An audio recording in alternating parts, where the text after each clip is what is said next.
Alright guys, as a local guy for Google, I have to report what's going on here, and most people are going to be like, who cares? It's just a hobby store. Who cares about those things?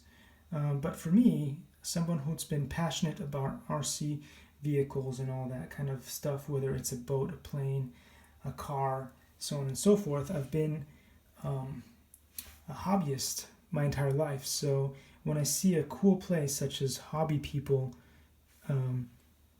as named as permanent closed, as in Google is saying that they're down for the count, that they're not going to be reopening, that's a very, very sad day for me. But it's not something that is unexpected.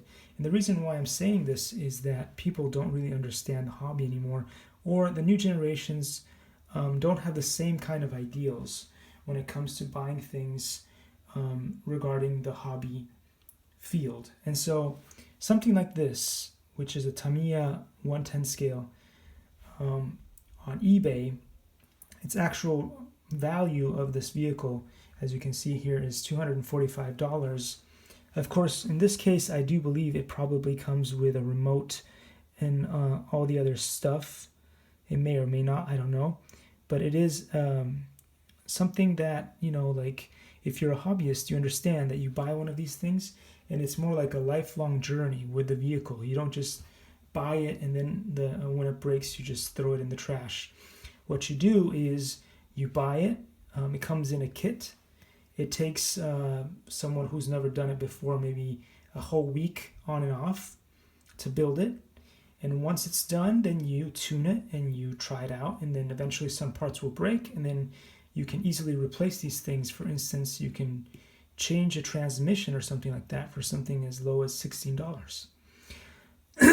Now, for some people, that's very expensive. So especially when the new generations and everyone else can go on to Walmart or eBay and find something like this for $34, almost like $35. You can buy a fully put together vehicle that will run with remote and everything.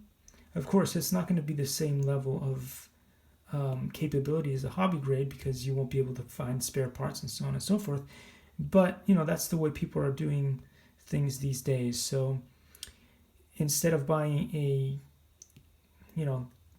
$245 vehicle all included with electronics and everything else, they're going for this kind of like cheapo that has everything together. But in the end, like if you don't know what you're doing, you're gonna break your car anyway. So it's easier to replace something for like $35 at a time compared to spending and having to go around and fish out what transmissions or a new body would be, because bodies, even for things like that, like for an old product like that, you can still end up having to pay like $50 or $40 to change it out.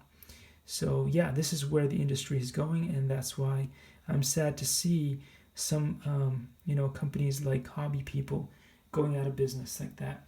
But anyway, those were my 2 cents on what's going on with the hobby industry. And yeah, it's sad to see that people don't really know how to appreciate the old vehicles as they used to be, because the whole industry has changed and the way that people understand the system is completely different. In the past, it was about getting something, just like martial arts, and always continuing to refine and buy new parts and improve on what you have. So a vehicle could last you like a lifetime. You could just buy the one and keep using it and replacing parts and keep going at it. But nowadays, it's a whole different story, as I said before. Now it's all about you use it like 3 or 4 times, it breaks, you throw it in the trash, you put it in a landfill, and then you move on with life when you buy another one to replace it. And on a side note, if you have any vehicles that are broken, so on and so forth, and they're just sitting in your garage, don't put them in the landfill. Just don't do that, because I'm doing a bunch of projects, and those people who follow my channel know this. So any vehicle that is broken, doesn't matter what condition it is in, I'm able to repair and recycle all the parts. So please don't throw it in the landfill. We have enough things in the landfill. Let's be environmentally conscious. Feel free to contact me and send it my way, and I will take care of it. Anyway, thanks for watching, guys, and see you in the next one.